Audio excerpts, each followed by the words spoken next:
El grupo de la SAP séptimo semestre, segundo equipo. A continuación, pues vamos a tener una entrevista con el coordinador de planeación y calidad, el jefe Jairo Andrés Rivera. El grupo está conformado por Lady Rincón, Sharon Vanegas, Diego Fernando Zamora, Nubia Lorena Arevalo y Joan David Ramírez. Doctor, muchísimas gracias por prestarnos esta entrevista el día de hoy, por tener en cuenta también a la Universidad de la SAP y a séptimo semestre.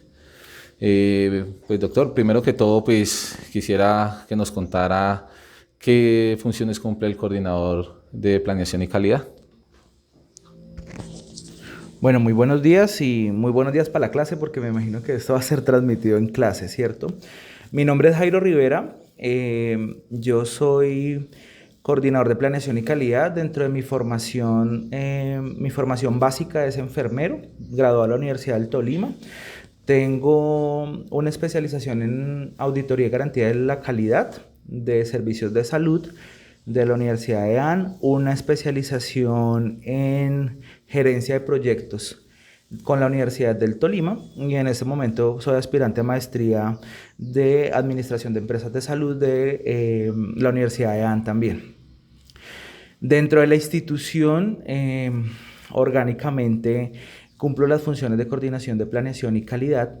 Dentro de mis responsabilidades de esta organización, pues está todo el tema estratégico y de planeación de la empresa, es decir, desde la construcción del plan estratégico institucional hasta la garantía, pues, de su aplicación y despliegue. Es decir, esta oficina es quien responde por todos los planes, programas y proyectos de la empresa.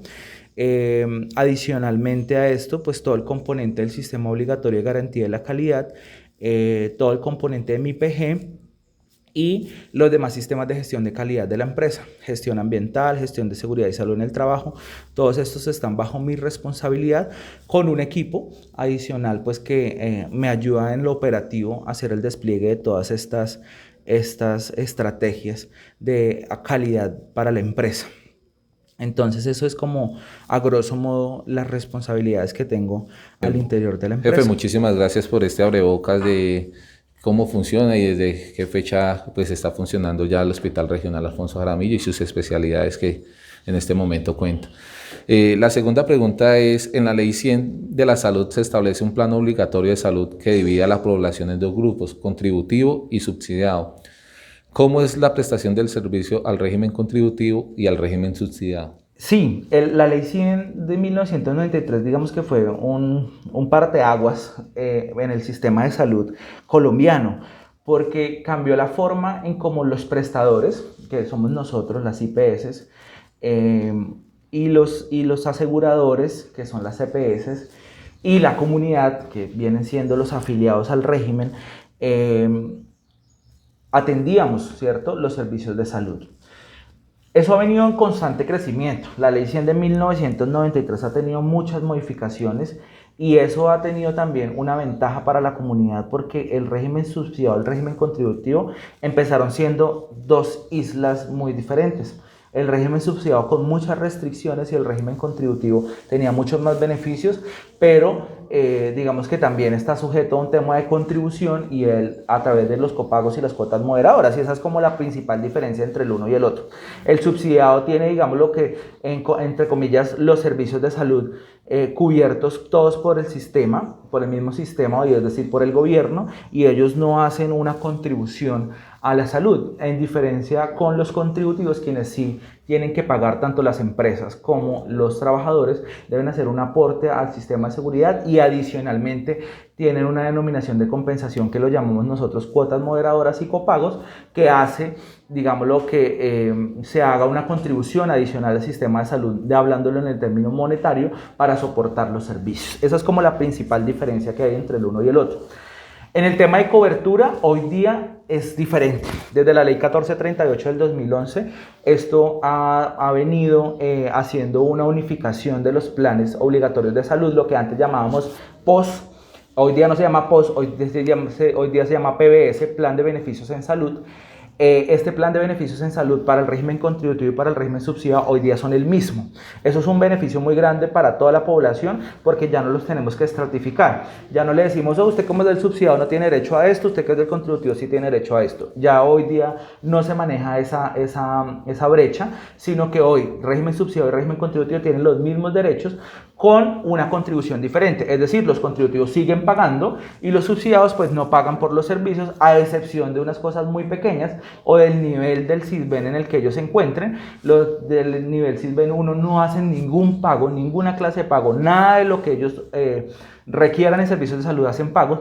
Ya el SISBEN nivel 2 y SISBEN nivel 3 que siguen estando en el régimen subsidiado, ellos sí tienen que hacer un pago o alguna contribución económica por alguno de los servicios que prestemos en la institución. Entonces esas serían como las principales diferencias y las divisiones entre los grupos. Bueno, ya continuando acá con las preguntas, la siguiente sería, ¿de qué manera cree usted que se puede reducir las desigualdades sociales latentes en el plan obligatorio de salud? Como lo mencionaba en la pregunta anterior, esas desigualdades, pues el mismo gobierno se ha encargado de que la brecha cada día sea más corta, ¿cierto? Nos quedan algunas cosas, y nos quedan algunas cosas es sobre todo en el tema de compensación. ¿Por qué? El régimen subsidiado y el régimen contributivo hoy día tienen la misma cobertura para el paciente, pero en el tema de contribución, es decir, lo que cuesta la UPC, que se llama la unidad de pago por capitación, que es el mecanismo mediante el cual el gobierno asigna los recursos del sistema para compensar de alguna forma o pagar, llamémoslo de manera más tácita, para que pagar los servicios de salud para el régimen contributivo son mayores que para el régimen subsidiado. Me explico. Una EPS del régimen contributivo recibe una UPC, una unidad de pago por capitación más alta que la UPC que recibe una EPS del régimen subsidiado, cuando los servicios son los mismos y esas UPC deberían ser iguales. Eso es el tema de la brecha o la desigualdad que todavía existe. Es decir, para una empresa, una EPS del régimen contributivo es mucho más rentable tener un usuario porque por ese usuario está recibiendo más dinero que por la UPC del régimen contributivo. Es por eso que las EPS del régimen subsidiado a veces tienen muchas deficiencias más que las del régimen contributivo, porque la cantidad de dinero que existe para pagar los mismos servicios de salud es mayor en el régimen contributivo que en el subsidiado. Entonces es una de las brechas que todavía le falta al gobierno por cerrar. Evidentemente, esta brecha era mucho más alta hace unos años porque el régimen subsidiado tenía menos cobertura que el régimen contributivo y eso era una cosa, digamos, lo que era válida, ¿cierto? Y que todos estábamos de acuerdo, pues porque el régimen subsidiado tenía menos derechos. Hoy día, cuando el régimen subsidiado y contributivo tienen los mismos derechos, pero el gobierno sigue pagando menos por los servicios del régimen subsidiado, pues es donde empieza a haber una dificultad y es donde las EPS se nos empiezan a quedar en pago, ¿cierto? Son más cumplidas las EPS del régimen contributivo para pagar, pues porque claramente tienen más dinero. Entonces, es una de las brechas que considero yo tiene que trabajar el gobierno nacional para poder homogenizar la atención de los servicios de salud de toda la población. Bueno, muchas gracias. Ya dando continuidad a la siguiente pregunta, la del proyecto ley de 010 de 2021, donde se hacen algunos ajustes al sistema de salud, introduciendo los términos de autocuidado y prevención, pues en estos tiempos de COVID-19, la pregunta sería, ¿cómo qué estrategias se han implementado para generar conciencia de autocuidado en las personas y pues asimismo evitar el contagio de este virus? Bueno, pues estos términos no son nuevos para la norma, ¿sí? Es decir, todo el tiempo hemos hablado que el autocuidado es una situación fundamental para poder prevenir enfermedades. Desafortunadamente, nuestro sistema de salud siempre ha estado basado en la enfermedad. De hecho, eso es una de las cosas primordiales que tiene que cambiar y que esperamos la ley 10 cambie de alguna forma. Por allá la ley estatutaria en salud nos estableció esos lineamientos como los más primordiales, pero ese cambio circunstancial que obligaba ese decreto de la salud que salió por allá como en el 2016-17, no se le ha dado, digamos, el cambio o el giro que el sistema de salud necesita. A nosotros hoy día nos pagan más por atender pacientes enfermos que por atender pacientes sanos. Y eso es una condición que el sistema de salud debe cambiar, porque si a mí me siguen pagando lo mismo por tener los pacientes sanos, pues yo también voy a entrar en dificultades financieras como empresa, porque yo soy una empresa que tiene que generar servicios y que, como se los dije, somos autosostenibles. Es decir, si nosotros no facturamos y no atendemos y no tenemos servicios de salud para poder ofrecer a la comunidad, pues una empresa que va a ser insostenible. Nosotros en la actualidad somos más de 500 trabajadores y claramente esta situación nos pone en entrejuicio.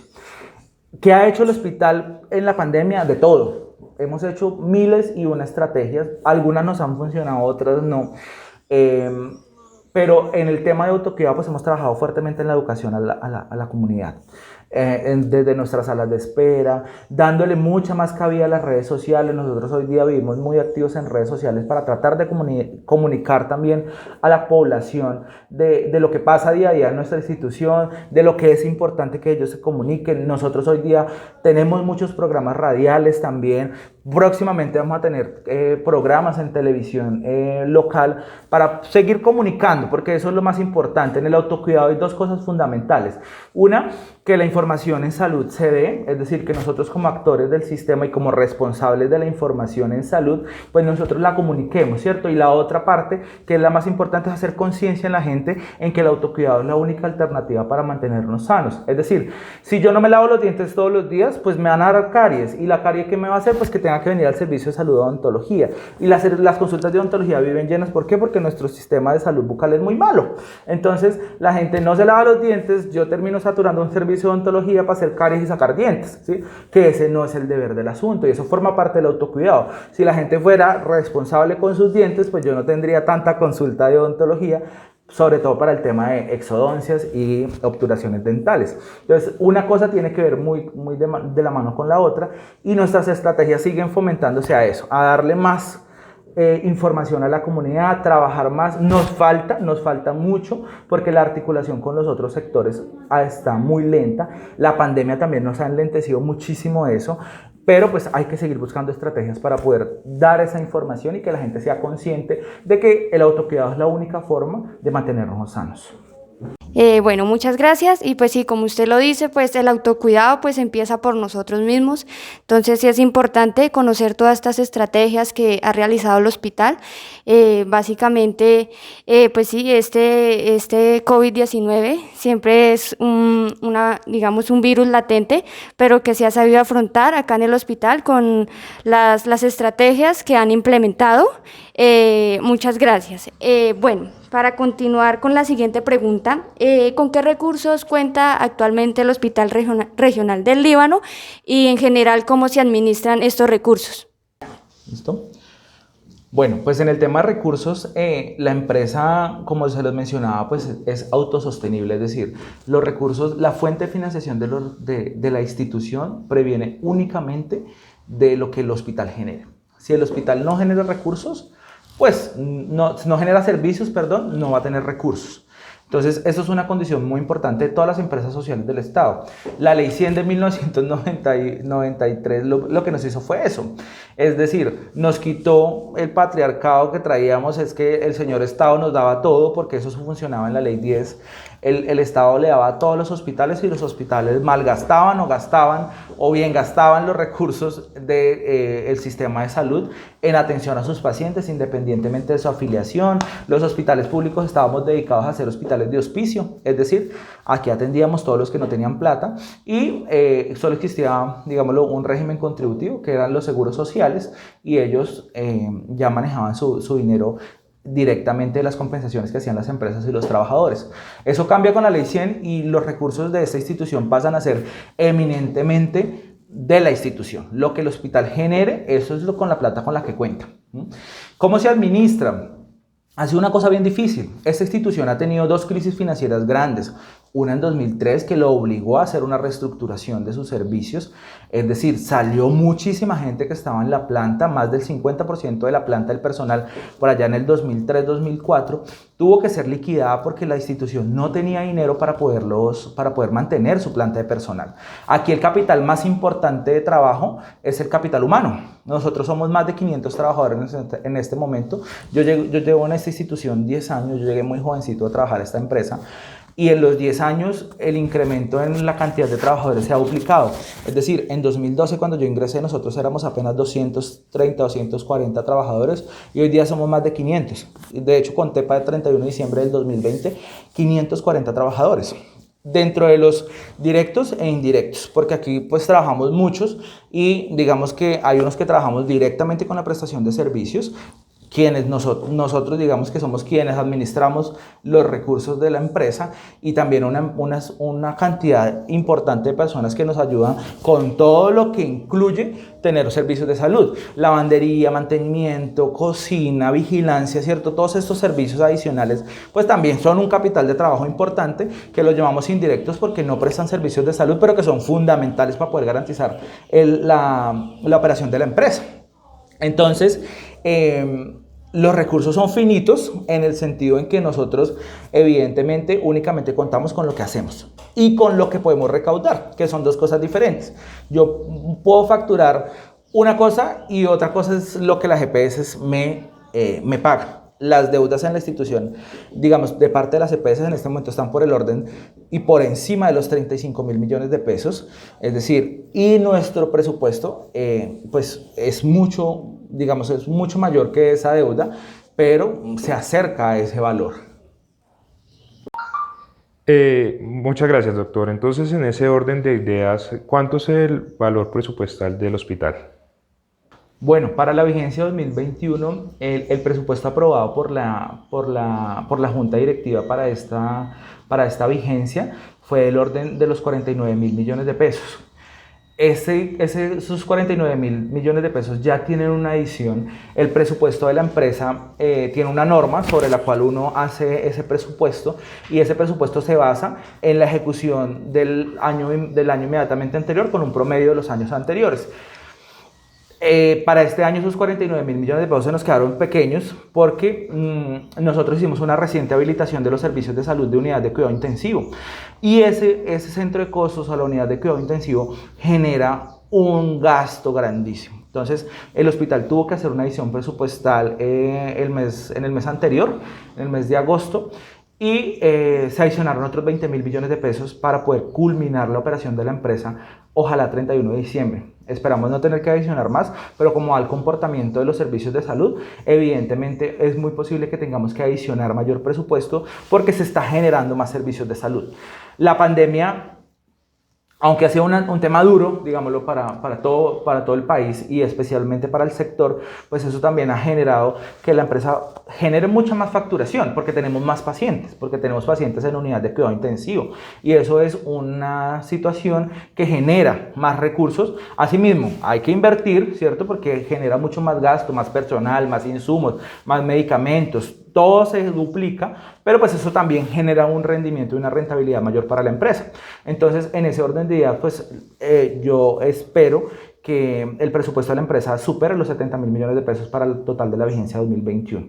Esto evidentemente pues está sujeto a que la junta directiva sí lo autorice, porque la empresa se rige por una junta directiva en donde la cabeza de esa junta directiva es el gobernador de los tolimenses. Yo formo parte de esa junta directiva también y por eso tengo conocimiento de causa del valor, porque pues no soy el financiero de la empresa, pero pues sí soy muy cercano a todos los temas de planeación y el presupuesto claramente también forma parte de esa situación. Entonces, como tal, ¿qué proyectos tiene el hospital y si se van a ver involucrados ya actores privados? En el tema de proyectos de inversión, claramente el hospital ha hecho muchas estrategias o muchas alianzas público-privadas para poder llevar a cabo la implementación de nuevos servicios. ¿Por qué? Porque la inversión en el sistema de salud es bien difícil. Nosotros como tenemos recursos apenas para subsistir. El gobierno la única alternativa que tiene para invertir en las empresas sociales del Estado es a través de proyectos de inversión. Entonces, sin embargo, no es un dinero fácil de acceder. Es decir, es complejo. Nosotros hemos sacado proyectos, pero realmente es bien complejo trabajar con recursos del Ministerio y de la Gobernación del Tolima, porque digamos que hay una exigencia mayor frente al tema de proyectos, frente a cuánto se demora esto en implementarse. En la actualidad nosotros estamos trabajando fuertemente en varios proyectos de inversión algunos que van a generar rentabilidad y otros que lo que van a generar es más comodidad en la población. Ejemplo, tenemos un proyecto de ampliación del servicio de urgencias. Ese proyecto lo estamos andando desde el 2017. Yo me especialicé en gerencia de proyectos con ese proyecto. Y no ha sido un proyecto fácil de sacar por el monto tan grande que hay que invertirle a la empresa, y la destinación de los recursos pues tiene que venir evidentemente del Ministerio de Salud, porque nosotros no tenemos 4.000, 5.000, 6.000 millones de pesos para invertir a la empresa, ¿cierto? Porque nuestra rentabilidad es apenas por ahí del 3% y es una rentabilidad que se queda en cuentas por pagar. ¿Por qué? Porque las EPS tienen una deuda con nosotros de más de 35.000 millones de pesos, y se acuerdan que les dije que nuestro presupuesto va a ser como de 70.000 al año, es decir, nosotros somos una empresa que subsiste con la mitad de lo que produce, ¿sí? La otra mitad se quedan deudas. Y por eso es tan difícil para las empresas sociales del Estado mantener una rentabilidad. Si a mí me pagaran todo lo que nosotros facturáramos, el hospital viviría rey y podría hacer, invertir y ganar. Pero desafortunadamente nuestra rentabilidad se queda en cuentas por pagar por parte de la EPS, y ahí es donde a nosotros se nos dificulta poder hacer proyectos de inversión donde nosotros mismos seamos los que invirtamos. Y entonces por eso nos toca empezar a buscar de dónde sacamos dinero. Es un proyecto súper necesario, más que para generar productividad, para mejorar la comodidad y la prestación de servicios de salud en términos de calidad, porque pues tenemos un servicio súper saturado y eso también es una cosa relevante para la institución. ¿Qué otro proyecto tenemos importante? La adecuación en este ámbito, la renovación de nuestros ascensores. Como les digo, nuestra empresa tiene más de 45 años de construida y esos ascensores tienen la misma edad, ya son unos ascensores bien ancianitos porque tienen más de 45 años. Entonces, eso es otro proyecto que está caminando y que la Gobernación del Tolima nos va a ayudar con esa renovación. Estamos a través de una alianza público-privada en implementar el servicio de resonancia magnética nuclear. Es un proceso que ya están dando, es un proyecto que ya estamos trabajando fuertemente, donde el hospital no va a invertir recursos, un privado va a invertir sus recursos para poder implementar este servicio. Nosotros obtenemos una ganancia sobre la rentabilidad de esa empresa.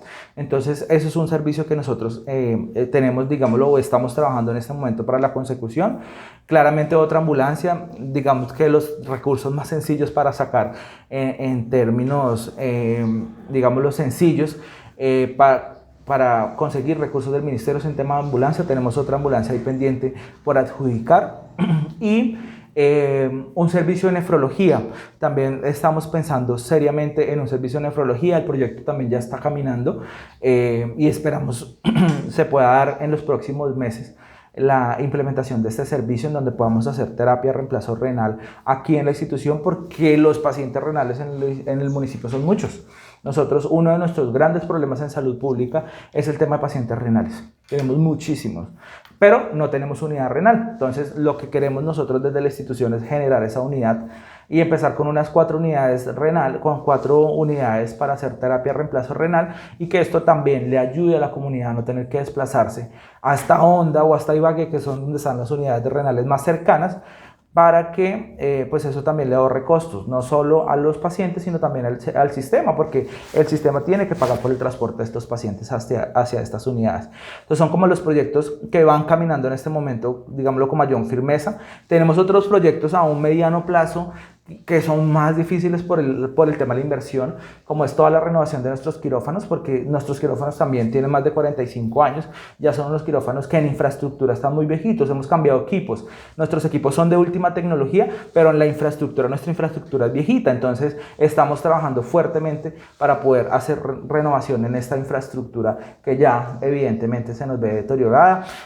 Estamos trabajando fuertemente en la política ambiental. Próximamente vamos a hacer la implementación de paneles solares para ayudar a contribuir, digamos, a que a nuestros servicios llegue energía renovable, energía solar. Vamos a hacer implementación de paneles solares en nuestras terrazas, que es uno de los proyectos que también ya está próximo a implementarse, porque ya hicimos convenio para poder hacer estos paneles solares y trabajar muy de la mano en el tema ambiental. Estamos trabajando fuertemente en ese aspecto y es uno de los, digamos, de los pilares fundamentales de nuestro plan estratégico para este cuatrienio. Doctor Jairo, en la pregunta anterior usted mencionó alianzas público-privadas que tiene el hospital, ¿verdad? ¿Con qué empresas o entidades actualmente el hospital tiene convenios y, en su opinión, qué ventajas o desventajas puede generar? Doctor, hablando de las EPS, ¿cómo considera usted que es la actuación de estas acá en el municipio de Líbano? ¿Listo?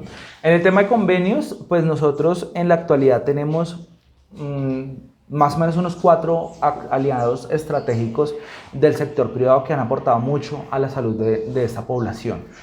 Las unidades de cuidado intensivo, el hospital tiene unidades de cuidado intensivo adulto y pediátrico, la pediátrica y neonatal desde el 2006 y la unidad de cuidado intensivo adulto desde el 2009. Estas dos unidades se han formado o se instalaron y habilitaron a raíz de un convenio, ¿sí? A través de una alianza público-privada. De hecho, ellos administran, eso está en outsourcing hoy día. Nosotros lo único que recibimos de ahí es una rentabilidad y un arriendo y todos los servicios que esa empresa genera como apoyos diagnósticos, como todo el tema de laboratorios y demás, son suministrados por el hospital, entonces ahí hay una ganancia adicional, ¿cierto? Eso tiene una desventaja y la desventaja clara es que nosotros pues no nos ganamos el 100% de ese servicio, ¿cierto? Pero pues es un tema que el hospital ha decidido hacerlo porque pues genera rentabilidad. Y todo el ingreso que se pueda generar es un ingreso que se genera prácticamente neto, porque ellos son quienes aportan la inversión, quienes aportan el capital humano, y nosotros solo recibimos la rentabilidad de ese servicio. Entonces, digamos que tiene sus beneficios y también tiene sus dificultades. Esos convenios, de hecho, de las unidades de cuidado intensivo están por terminarse, porque esos convenios termina uno creo que este año, el año entrante, y el otro en el 2024.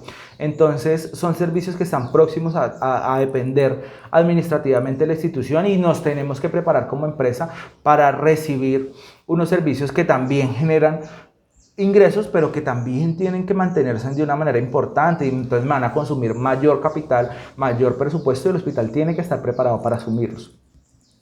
Todo el tema de imágenes diagnósticas ha estado tercerizado también en outsourcing y de eso también es un beneficio muy grande porque pues, son fundamentales para prestar servicios de salud y adicionalmente pues, el hospital no ha tenido que invertir en tecnología.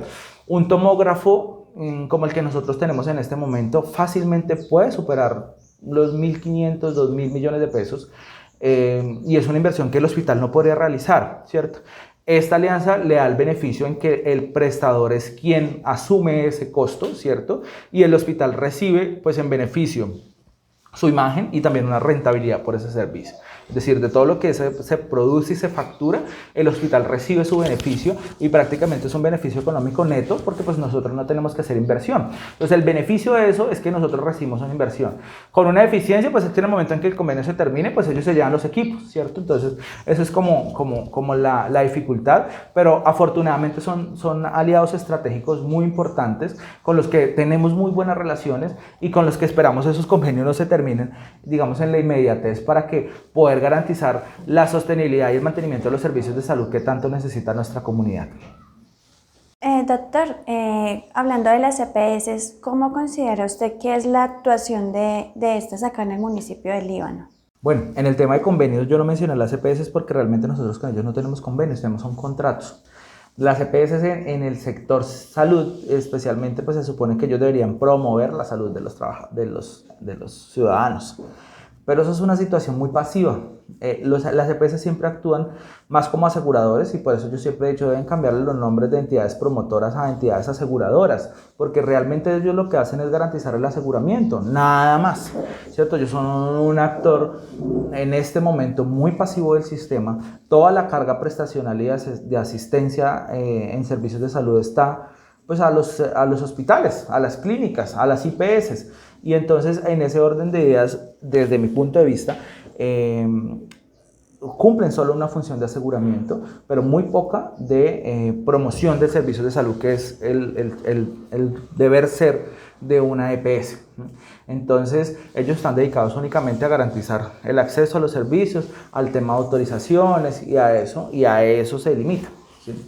Ya en el tema de promoción de salud, ellos es muy poco lo que realmente hacen. Bueno, ¿de qué manera cree que se ha visto afectada la población frente a un fluctuante sistema de precios y la privatización de los servicios en salud? Bueno, pues es un tema bien complejo. Claramente, el sistema es un sistema monetario, ¿cierto? Como yo se lo estaba mencionando, aquí todo redunda en un tema económico. Es decir, las empresas promotoras de servicios de salud, es decir, las EPS, pues ellas están interesadas en reducir su gasto, porque lo que quede del gasto, es decir, lo que a ellos les asignan, hablamos por allá en alguna pregunta de la UPC, esa UPC se le asigna a la EPS, entonces le asigno 100 pesos, pero si ellos se pueden gastar 80 pesos en lugar de 100 para prestar servicios de salud o para pagar servicios de salud por ese usuario, pues ellos se van a ganar 20 pesos, entonces entre menos incrementa el gasto médico, que es como ellos lo llaman, pues mayor va a ser la rentabilidad de la EPS. Y nosotros estamos en el sistema o en el sistema contrario, a la forma contraria. A ellos le dieron esos 100 y a mí me gustaría gastarme 110 pesos de esos 100 para que la empresa mía, ¿cierto? Que soy el prestador, pues genere mayor rentabilidad. Entonces, esto es una competencia de mercado muy terrible, en donde ellos tienen el poder, ellos tienen la plata, y nosotros somos quienes prestamos el servicio y estamos ahí a gatas mirando cómo cogemos ese dinero para poder subsistir nosotros como empresa, ¿sí? Y ahí es donde existe esa problemática tan difícil. Y empieza una competencia de precios. Entonces, yo tengo aquí muchos servicios y me pasa todavía con muchas EPS. Yo tengo varios servicios habilitados que, como les conté, pues estos últimos 2 años el hospital ha habilitado muchos servicios de salud. Muchos servicios de salud que pueden ser costosos para la EPS, porque a mí me vale más que el nefrólogo, ¿cierto? Venga a hacer consulta aquí al Líbano, a que ese mismo nefrólogo haga consulta en Ibagué. Porque él vive en Ibagué, porque Ibagué queda más cerca, porque en Ibagué puede tener 3 o 4 trabajos ese nefrólogo. Aquí solo viene al hospital y aquí viene a hacer consulta al hospital, porque aquí no hay otro hospital de mediana complejidad. Entonces el nefrólogo me va a decir, aquí él hace las consultas a 5 pesos. Él me va a decir, yo aquí no se las puedo hacer a 5 pesos porque aquí me toca desplazarme, aquí me toca pagar arriendo, aquí me toca venir a estar exclusivo con ustedes. Pues eso el nefrólogo no me va a costar los mismos 5 pesos que me costaba en Ibagué. Aquí posiblemente ya me cueste 8 o 9 pesos. ¿Cierto? Y eso es lo que ha sido difícil para las empresas entender, que si nosotros como hospital de provincia queremos crecer, pues a nosotros nos cuesta más, ¿sí? Porque a mí el gineco-oncólogo no me cobra lo mismo que le cobra a una clínica en Ibagué. A mí me tiene que costar porque él se tiene que desplazar y todos esos costos, ¿cierto? Adicionales a la prestación de servicios, pues él no los va a perder. Él es médico por vocación, pero también porque ha generado un negocio en torno a su vocación. Y yo puedo que ese servicio a la EPS le cueste un poquito más. Y la EPS, como siempre, va a estar aquí ocupada tratando de reducir sus costos, ¿cierto? Entonces va a decir, pues yo no le contrato al nefrólogo al Líbano, porque el nefrólogo al Líbano me vale 9 pesos. El nefrólogo en la misma clínica, el mismo nefrólogo en una clínica en Ibagué me vale 5. ¿Tú como EPS cuál contratas? El que te vale 5. Pero entonces ahí, ¿para quién es el problema? Para el usuario, porque el usuario está en el Líbano y el usuario quisiera, vamos a decir, pues para el usuario es transparente decir, pero si yo tengo un nefrólogo aquí, yo no tengo que desplazarme, no tengo que pagar transporte, ¿cierto? Porque yo me voy a tener que ir del Líbano hasta Ibagué si es el mismo nefrólogo, ¿cierto? Y él va a tener que incurrir en gastos de transporte, en alimentación, ¿cierto? Si le coge la noche tendrá que pagar hotel para que el mismo nefrólogo que está en el Líbano lo vea. ¿Sí? Entonces ahí es donde se perjudica a la gente, ¿sí? Porque para la EPS pues, le va a salir más barato contratar el que vale 5 pesos que el que vale 9, pero el costo adicional no lo asume la EPS, porque la EPS no le paga al paciente el transporte, la alimentación, ¿cierto? Que básicamente vienen siendo los 4 pesos que nosotros cobramos de más, ¿sí? Entonces ahí es donde siempre yo digo, pues la desventaja finalmente está en el usuario. Porque yo no le puedo ofrecer el nefrólogo a los mismos 5 pesos porque el hospital va a perder, ¿cierto? Y yo lo hago con el objetivo de que la comunidad se beneficie. Me toca pagarle un poquito más al nefrólogo, claro, porque pues claramente me cuesta más tener el especialista acá. Pero si las EPS fueran un poquito más conscientes y decirle, pues es que aquí no me vale los mismos 5 porque se está desplazando y está un poquito más lejos, pero el paciente va a tener que pagar esos costos, pues yo más bien lo contrato acá, ¿cierto? Y esa es una de las desventajas